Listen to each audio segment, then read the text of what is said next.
I Thank was you. just talking with my college minister in a previous episode, and she's quoted G.K. Chesterton, anything worth doing is worth doing poorly.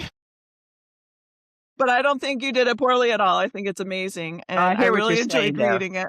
Yeah, yeah. And their story is so important. It is, it is, and I think what makes the book interesting is them. It's not the way I told it, it's them. They were amazing people, and I came to what I felt sort of know them, through all of this. And there were times I remember one night my critique group met about 45 minutes from where I live, and on the north side of Richmond, and I live in the south side. And so as I was coming back home, I was thinking about this because one of the men in the group said, as he was critiquing it, they would read 10 pages and then tell you what they thought.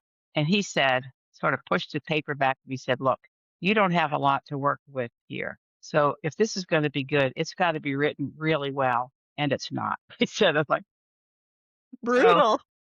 it was brutal. So when I went home that night, I was driving home talking to God saying, these people deserve a really good book. Either I need to get out of the way for somebody else to write it, or I need to get out of the way for you to help me write it.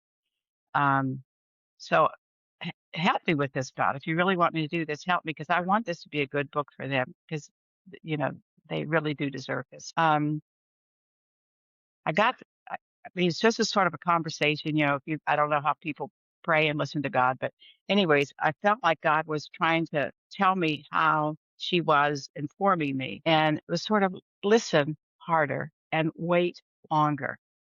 Because I'd be like, "Oh, I should do that," and then to go forward with it. And she was saying to me, "Wait a little longer and listen a little harder." And then as I thought about it, I thought, that is true. Because sometimes what the critique people tell me is exactly what I was thinking when I was writing it. But I didn't stop writing long enough to stop and listen and then to write as I was directed.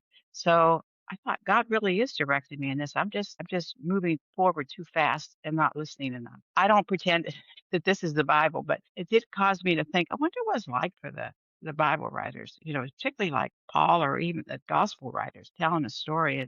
And we think about them being directed by God. And I just wondered if they had critique groups, other disciples, sort of, this is what I remember how it happened. And maybe you should add this so the reader will see this. And so anyways, just thinking about how God has led people to write all kinds of things over the years, from the heights of, the Bible to historical fiction and how that works. So I think God still is encouraging inspired books, words that are inspired by God, whether they be sermons or books or poems or hymns.